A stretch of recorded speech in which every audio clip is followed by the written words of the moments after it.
there's the camera. Merry Christmas.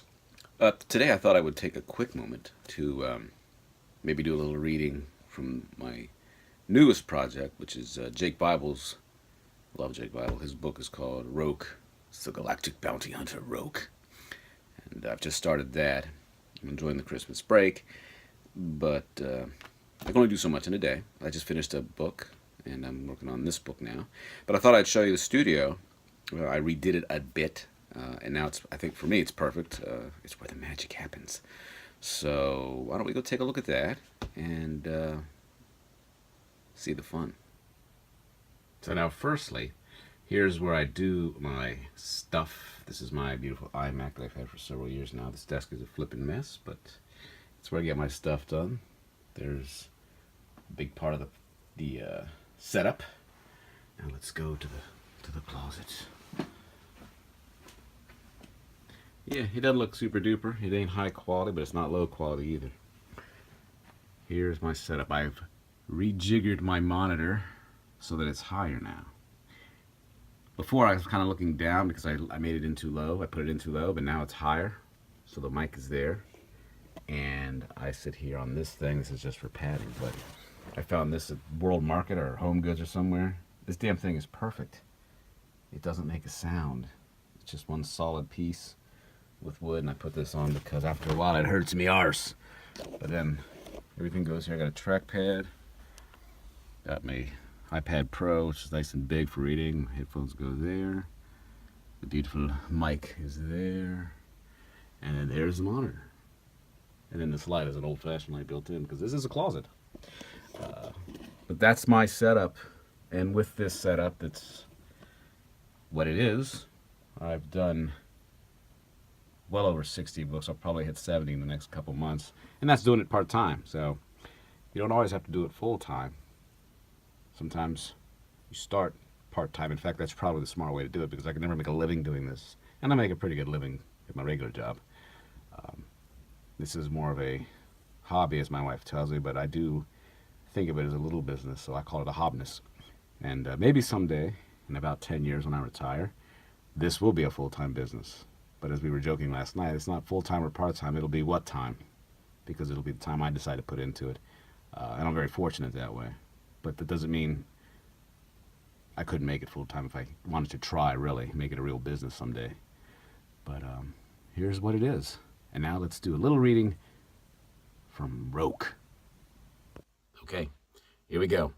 I did a few minutes before. I hated it, so I'm going to do it again. Different part of the book, but the book. And I was saying that this is not easy. I roll sometimes when I get going, but in the morning, when I start this or whenever, even in the afternoon, the first few minutes, it's a pain in the ass because I stumble over stuff or I read it wrong even though I've read this stuff. It takes a lot of patience to do this, especially the audiobook stuff. I'm not lucky enough to do the commercial stuff, the in a world type stuff. I just do books. And it can be a pain in the ass to get rolling some days.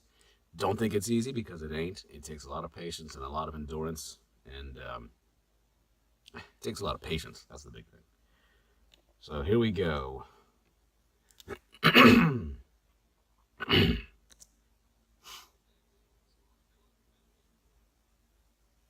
The sun of sweat poofed up around his head. Did it again. I did it again. Every time. The sun of sweat poofed up around his head, but he ignored it. He smelled much worse. He gets to me. He gets to me too, but I don't shout at him every 5 minutes, the woman said. She was busy checking the readings on the bedpod's diagnostics screen, refusing to look Roke in the eyes. You need another 4 days. I don't, Roke replied. I'm fine. I heal fast. She shrugged, a movement identical to the shrug her son had just given him before. One more time. She shrugged, a movement identical to the shrug her son had just given before leaving. The medpod lid hissed, then slowly opened, rising up into the ceiling as Roke stretched his arms high, a relieved grin on his face. The woman stepped back and watched as he sat up and took several deep breaths. then swung his legs over the edge of the pod. "You got some pants for me?" he asked, as he creased his feet into his pocket.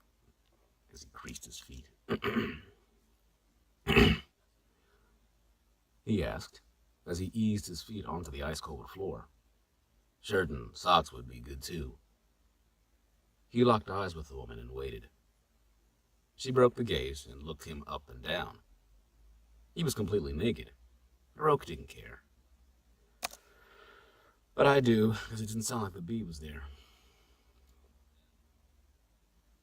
He was completely naked. But Roke didn't care. Let her look. His body was a road map of scars and ghosts of old wounds. Most folks only lasted a second or two before having to look away. She didn't. She sighed finally and left the room, returning in seconds with a folded pile of clothing. She handed it to Roke and stepped back to lean against the wall as he got dressed. The clothes were warm and smelled faintly floral. I think that's going to be it for today. Enough video. I don't like to bore you. But I just wanted to wish everyone a Happy New Year, a Merry Christmas, and no matter what you do, oh, listen. I don't know if you hear that. It's a truck going by. They rumble, and I hear it. It's very annoying.